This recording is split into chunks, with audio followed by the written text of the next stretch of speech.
बहुत बहुत स्वागत है आपका। Thank you very much for coming to the session. तो आज की प्रैक्टिस हम शुरू करते हैं। देखिए, आज के सेशन में करेंगे हम कुछ डेली यूज के सेंटेंसेस की प्रैक्टिस। बिल्कुल घरेलू सेंटेंसेस जो होते हैं, जो भावनाएं भर भर के हम बोलते हैं, कुछ शब्दों पे एम्फेसाइज करते हैं सेंटेंस में, कुछ को लाइटली बोल देते हैं। तो फीलिंग्स को एग्जैक्टली कैसे एक्सप्रेस करना है, क्या स्ट्रक्चर यूज होगा, कौन से शब्द को कहाँ फिट करना है कि मीनिंग ना बदले, फीलिंग ना बदले और ग्रामेटिकली सेंटेंस गलत भी ना हो। राइट, उन स्ट्रक्चर्स की यहाँ पे हम प्रैक्टिस करेंगे। हर सेंटेंस का स्ट्रक्चर, लॉजिक और ग्रामर साथ के साथ समझते हुए चलेंगे। वैसे ग्रामर में कुछ ज़्यादा सीखने का है नहीं, 50 के करीबन रूल्स हैं। तो सेशन को आप पूरा देखिएगा, लॉजिक समझ में आ जाएगा। I will be sharing my screen with you. Screen में आपके साथ में शेयर कर देता हूँ। प्रैक्टिस करने का बेस्ट तरीका बस यही है कि whatever you see on the screen in English, you repeat every sentence after me loudly. जोर से बोल के आप प्रैक्टिस करिएगा, जिससे कि प्रोनाउंसिएशन की आदत पड़ेगी और ये स्ट्रक्चर्स आपको याद होंगे, वर्ड ऑर्डर्स याद होंगे और इनके बेसिस पे ऑटोमेटिकली दूसरे सेंटेंसेस आप बनाने लगेंगे। ओके, हर सेंटेंस के हम ऑल्टरनेट्स भी देखते चलेंगे कि इस बात को कितने तरीके से कहा जा सकता है, कितने तरीके से सेंटेंस को स्ट्रक्चर किया जा सकता है। जैसे छुट्टियां पड़ने वाली हैं। Right, this conversation was going on between me and my wife. हम दोनों की बातचीत हो रही थी। I am talking about my children. बच्चों की बात कर रहा हूं मैं कि छुट्टियां पड़ने वाली हैं। राइट, लिटरल ट्रांसलेशन है नहीं पढ़ने का। फीलिंग को समझिए, हम कहना क्या चाहते हैं। बिल्कुल सिंपल तरीके से, हॉलीडेज आर कमिंग अप। छुट्टियां पड़ने वाली हैं, हॉलीडेज आर कमिंग अप। छुट्टियां पड़ने वाली हैं। दूसरे तरीके से आप कह सकते हैं holidays are about to start. Holidays are about to start. कोई भी काम होने वाला है तो बिल्कुल सिंपल, अबाउट टू है, he is about to come, वो आने वाला है। Holidays are about to start. तीसरे तरीके से कह सकते हैं holidays are going to start. Holidays are gonna start, या फिर going to start. Going to जब हमने कह दिया तो बस एक थोड़ा सा फील बदला है कि डेट डिसाइड हो चुकी है, बिल्कुल नियर फ्यूचर में ही कुछ होने वाला है। Holidays are going to start.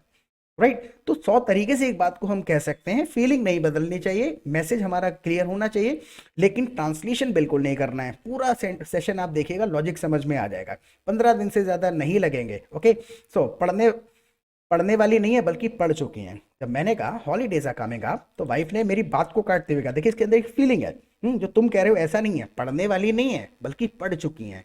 Right, अब इसमें सारा खेल हो जाता है वर्ड ऑर्डर का और स्ट्रक्चर का। बिल्कुल नॉर्मल तरीके से, not coming up but already started. मैंने कहा हॉलीडेज आर कमिंग अप, उन्होंने कहा not coming up but already started.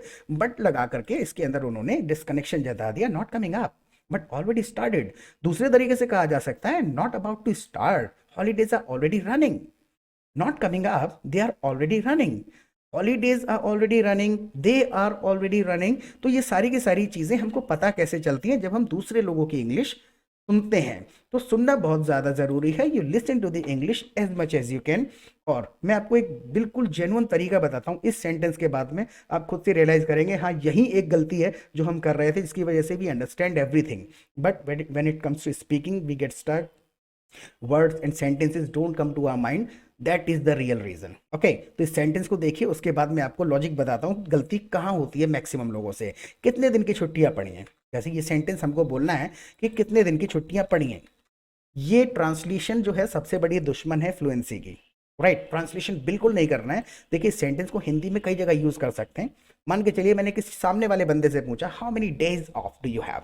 किसी बंदे की छुट्टियां पूछना, तुम्हारी कितने दिन की छुट्टी पड़ी है, या कितने दिन की छुट्टियां मिल गई हैं, कितने दिन छुट्टी पर हो। How many days of do you have.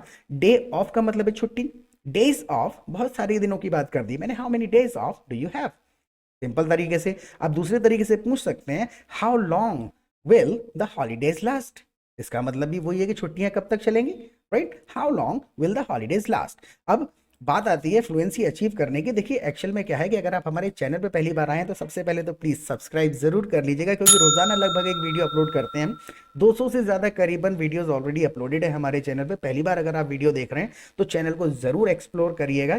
काफ़ी ज़्यादा क्वालिटी कंटेंट आपको वहाँ पर मिलेगा। 50 करीबन ग्रामेटिकल रूल्स होते हैं, अलग से सीखने की भी ज़रूरत नहीं है। ग्रामर का इंग्लिश से कोई ज़्यादा लेना देना है नहीं। ओके, तो वो सारे वहाँ पर कवर हो जाएंगे शुरू शुरू के सेशंस में। और जब आप 40-50 वीडियोस देख लेंगे, 10-10 मिनट का वीडियो होता है, 50 वीडियोस आप देख लीजिए, उसके बाद जो आगे के सेशन आप देखेंगे मुझसे पहले, आप उन सेंटेंसेस को नेचुरली बोल रहे होंगे like native English speakers do.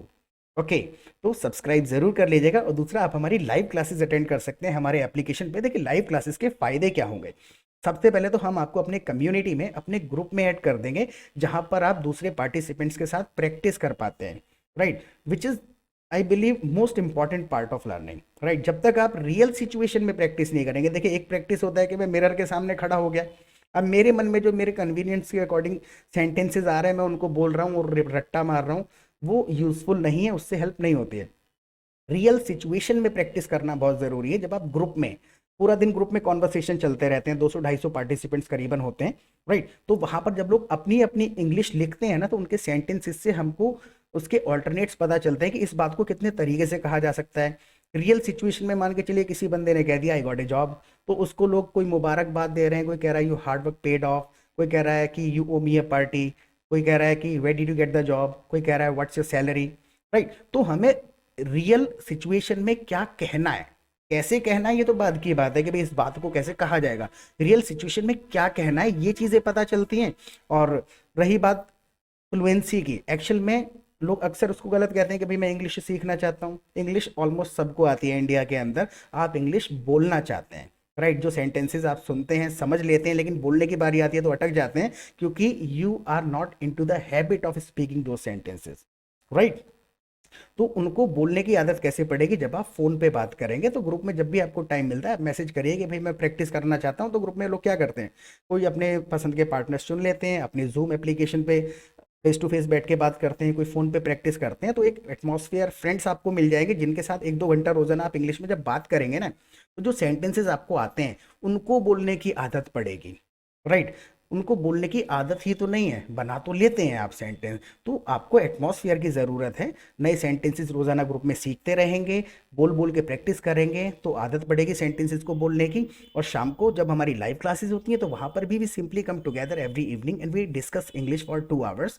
कुछ नहीं, 2 घंटे तक डिस्कशन करते हैं कि इस सेंटेंस को कैसे बोला जाएगा, क्या ऑल्टरनेट्स हैं, क्या फ्रेज कोई एडीएम यूज़ हो सकता है या नहीं हो सकता है। तो डिस्कशन में जब आप बैठेंगे 1.5-2 घंटा रोजाना नए नए सेंटेंसेस 150-200 सेंटेंसेस सुनेंगे, उनको एडॉप्ट कर लेंगे, कंसेप्ट्स क्लियर हो जाएंगे, रिपीटेडली सुनेंगे तो ज़्यादा सीखने का कुछ होता नहीं है।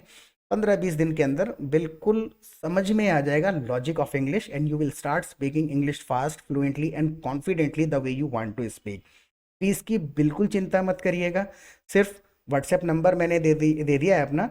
और it's not about joining the course, course से मतलब नहीं है ज्वाइन करना ना करना, लेकिन कभी भी आपको हमारी हेल्प चाहिए आप कभी भी बिल्कुल फ्री होकर कॉल कर सकते हैं। कोई आपको मन में ये नहीं सोचना है कि यार परेशान हो जाएंगे या डिस्टर्ब हो जाएंगे, we are always here for you, right. तो आप कभी भी हमें किसी भी हेल्प के लिए कॉल कर सकते हैं रिगार्डिंग इंग्लिश, राइट, दोनों यूज़ कर सकते हैं। तो छुट्टियां 15 दिन की चलेंगी, let's get back to it now. और सब्सक्राइब ना किया हो तो प्लीज़ कर लीजिएगा। तो छुट्टियां 15 दिन चलेंगी, तो बिल्कुल सिंपल तरीके से आई हैव 15 डेज ऑफ, अपनी छुट्टियां बता रहा हूँ, आई हैव 15 डेज ऑफ। दूसरे तरीके से आप कह सकते हैं the holidays will last for 15 days, 15 दिन तक चलेंगी, the holidays will last for 15 days. आप तीसरे तरीके से भी इसी चीज को कह सकते हैं the holidays will and on 15th of January। 3 तरीके हैं, अब तीनों सेंटेंसेस का मतलब सिर्फ इतना सही है कि 15 दिन के बाद छुट्टी नहीं होगी, खत्म हो जाएगी छुट्टी, right. The holidays will and on 15th of January, 15 जनवरी को खत्म हो जाएंगी। मीनिंग घुमा फिरा करके वही आ रहा है हमारा, right. Look at the next sentence now, क्यों ना छुट्टियों का फायदा उठाया जाए। नाउ वाइफ इज सेइंग कि क्यों ना छुट्टियों का फायदा उठाया जाए। अब देखिए इस बात को कहने के कई सारे तरीके होते हैं। Why not make the most of the holidays. देखिए मेक द मोस्ट ऑफ ये एक अपने आप में फ्रेज है, किसी भी चीज का फायदा उठा लेना, यूटिलाइज कर लेना, इस्तेमाल में ले लेना। So why not make the most of the holidays, क्यों ना हॉलीडेज का पूरा पूरा फायदा उठाया जाए।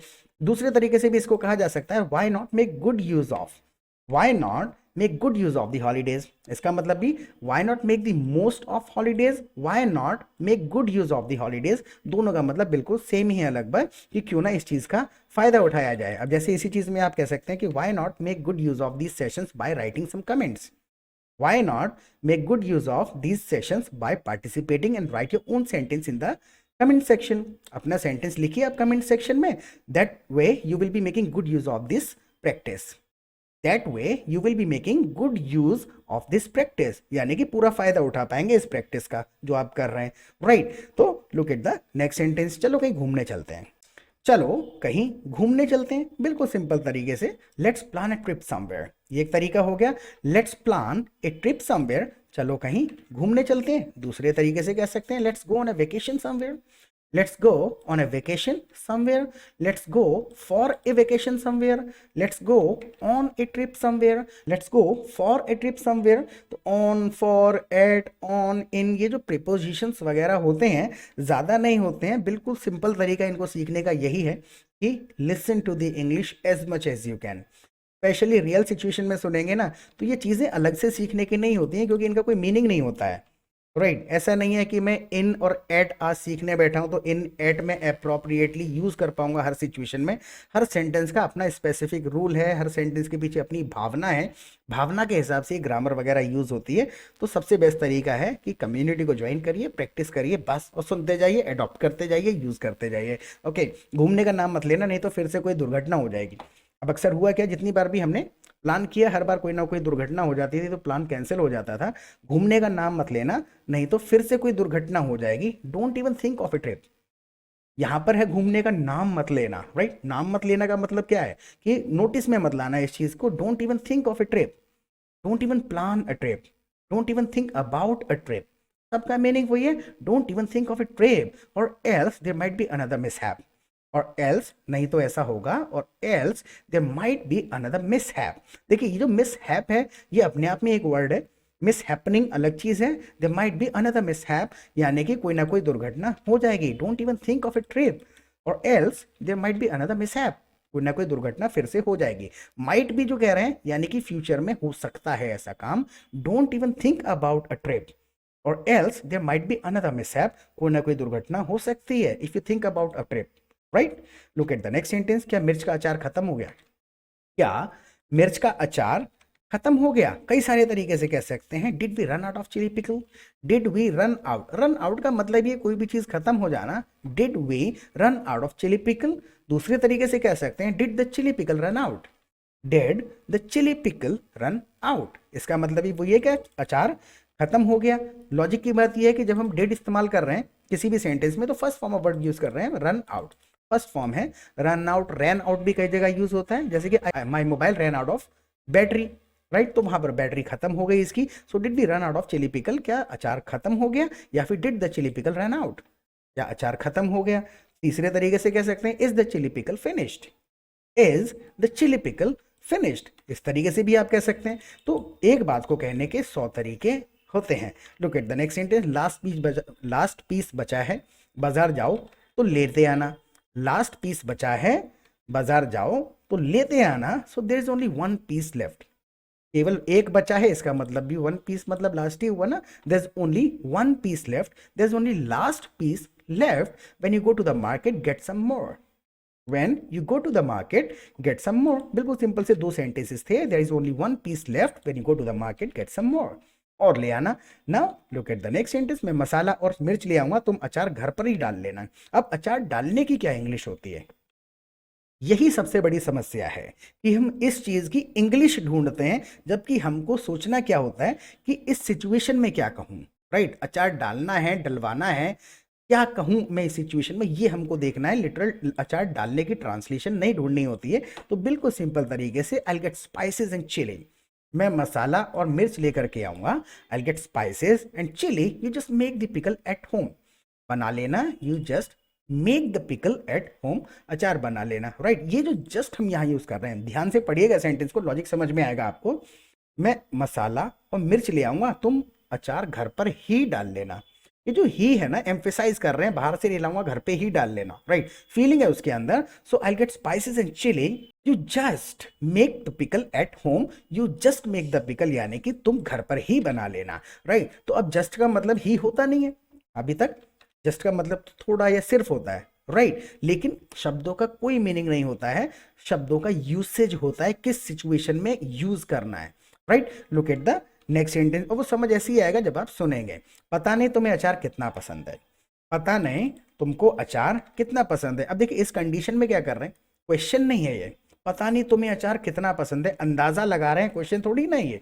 तो इसके लिए स्ट्रक्चर हमको पता होना चाहिए। आप खुद देखिएगा कुछ मिसिंग होगा इस इंग्लिश के सेंटेंस में। आई वंडर, इसका मतलब तो वही है, मैं आश्चर्य में हूं, मुझे पता नहीं, मैं सरप्राइज हूं। I wonder how much you like pickles, how much you like pickles. देखिए इसमें क्वेश्चन होता तो यहाँ डू लगाते, how much do you like pickles, right. तुम्हें अचार कितना पसंद है, लेकिन यहाँ पर डू नहीं है। I wonder how much you like pickles, तुम्हें अचार कितना पसंद है, आई वंडर। राइट, पता नहीं इस बच्चे को मोबाइल में गेम खेलना कितना पसंद है। It is your turn to write this sentence in comment section in English. आप लिखिए इस सेंटेंस को, पता नहीं इस बच्चे को मोबाइल में गेम खेलना कितना पसंद है। आप लिखिएगा जरूर, पार्टिसिपेट करिएगा प्लीज, पॉज करके लिख लीजिए, उसके बाद अगला सेंटेंस देखिएगा। नाउ लिखिए पहले, ओके। तो अभी मिर्च मत लाना, जब धूप निकले तब लाना। ना वाइफ इज सेइंग कि जैसे सर्दी का मौसम चल रहा है, सो अभी मिर्च मत लाना, जब धूप निकले तब लाना। लिटरल ट्रांसलेशन के पीछे पढ़ेंगे तो हम अटक जाएंगे। ये सिर्फ सेंटेंसेस नहीं है, इस प्रैक्टिस से ना एक आदत में थोड़ा सा बदलाव आता है। जब आप इस प्रकार के सेंटेंसेस बोलेंगे, रिपीट करेंगे, तो इसी लहजे में सेंटेंसेस बोलने की आदत पड़ेगी, वर्ड ऑर्डर याद होंगे। बिल्कुल सिंपल तरीका, don't get the chilli right now. देखिए राइट नाउ एक तो होता है तुरंत, give me the money right now, मुझे तुरंत पैसे दे दो, कम हियर राइट नाउ। एक राइट नाउ तुरंत भी है और एक राइट नाउ हम करंट सिचुएशन के लिए भी यूज कर लेते हैं। So don't get chilli right now, अभी लेकर के मत आना। Wait until the sun is out, जब तक सूरज ना निकल जाए तब तक रुको। घुमा फिरा करके हमें मैक्सिमम बातें इंग्लिश में कहनी होती है, लिटरल शब्दों से मिलान नहीं किया जा सकता। Don't get the chilli right now, wait until the sun comes out. ऐसे कह सकते हैं, don't get the chilli right now, wait until the weather is clear. इस तरीके से आपने कह दिया तो फीलिंग वही है कि अभी मत लाना, जब धूप निकले तब लाना। Getting my point? Look at the next sentence, अभी खाने के लिए कुछ रखा है क्या? अब देखिए इस कंडीशन में क्या है, आप इसी सेंटेंस से लॉजिक समझ के देखिए, अभी खाने के लिए कुछ रखा है क्या। हम जब ये कह रहे हैं तो रखने का मतलब तो प्लेस या फिर कीप है, राइट। लेकिन यहाँ पर फीलिंग कुछ और है हिंदी के शब्द की भी। अभी खाने के लिए कुछ रखा है क्या, यानी कुछ बचा है क्या। Getting my point? जब हम ये कहते हैं तो हमारे पीछे एक फीलिंग होती है उस विचार के पीछे कि भाई जो बना था या पहले लाया हुआ कुछ है। Getting my point? तो उसी फीलिंग को जब हम पहुंचाएंगे तो नॉर्मल हमको कहना पड़ेगा, is there something left to eat right now, is there something left to eat right now, right. Is there something left in the kitchen, right. तो अब ये वाला सेंटेंस साउंड नेचुरल तभी साउंड करेगा जब हम अप्रोप्रिएट वर्ड यूज करेंगे, literal translation use कर देंगे। हिंदी का वर्ड कुछ और फीलिंग दे रहा है, अब उस हिंदी के शब्द को ट्रांसलेट करके इंग्लिश का बन गया तो फील खो गया, राइट। अक्सर ये होता है। Look at the next sentence, चाय से बिस्कुट खाओगे, चाय से बिस्कुट खाओगे। When I ask is there anything left to eat in the kitchen, kitchen में कुछ है रखा हुआ खाने के लिए। नाउ वाइफ सेड चाय से बिस्कुट खाओगे। अब देखिए स्ट्रेट फॉरवर्ड एक तरीका है इसको कहने का। देखिए मैं आपको डिफरेंस बताता हूँ, ग्रामर से कितना फर्क पड़ता है शब्दों से। Like will you have biscuits with your T, will you have biscuits with your T, चाय से बिस्कुट खाओगे। एक आपने सुना होगा जब हम किसी से पूछते हैं तो हम कहते हैं would you like to have some tea, would you like to have biscuits with tea. Would you like है घुमा फिरा करके, क्या आप लेना पसंद करेंगे, राइट। ये है कि चाय से बिस्कुट लोगे या खाओगे, राइट। विल यू हैव का मतलब ये खाना कंज्यूम करना, so will you have biscuits with T. क्योंकि वाइफ कह रही है तो उसको घुमा फिरा के कहने की जरूरत नहीं है, बिल्कुल स्ट्रेट फॉरवर्ड उन्होंने कह दिया। किसी मेहमान से कहा जाएगा तो पोलाइटली कहा जाता है would you like to have biscuits with tea, right. Husband से तो कैसे भी बोला जा सकता है, बिल्कुल स्ट्रेट फॉरवर्ड। नाउ ठीक है, मेरे लिए थोड़ी चाय बना दो, मेरे लिए थोड़ी चाय बना दो, बिल्कुल सिंपल सा सेंटेंस है। All right make me some tea, मेरे लिए चाय बना दो, all right make me some tea. दूसरे तरीके से all right make some tea for me, all right make me some tea for me. और भी कई तरीके हो सकते हैं। तो इस सेशन को आप कम से कम 2 बार देखिए। देखिए लॉजिक यही है कि आपको लाइव रियल सिचुएशन में प्रैक्टिस करनी ही पड़ेगी if you want to speak English fluently, right. Translation से बात नहीं बनती है। मैक्सिमम केसेस में क्या होता है कि हम अटकते ही इसीलिए हैं क्योंकि हम इन शब्दों को इसी वर्ड ऑर्डर में ट्रांसलेट कर रहे होते हैं। 10% बन जाती है, 90% इंग्लिश नहीं बन पाती है। तो रियल सिचुएशन में जब प्रैक्टिस करेंगे तो ऐसे सेंटेंसेस इंस्टेंटली बोलने आ जाएंगे, आदत में आ जाएंगे, and you will start speaking English the way you want to speak, right. और इसके बारे में प्लीज़ फीडबैक ज़रूर दीजिएगा। I have already given my WhatsApp number. जब भी ज़रूरत पड़े, कोर्स ज्वाइन करने के लिए ही नहीं, किसी भी हेल्प की ज़रूरत पड़ती है, कोई क्वेश्चन आता है, you can call me, right. WhatsApp कर सकते हैं, कॉल कर सकते हैं। प्रैक्टिस करते रहिएगा, फिर मिलेंगे एक नए सेशन के साथ। Till then take care of yourself, bye.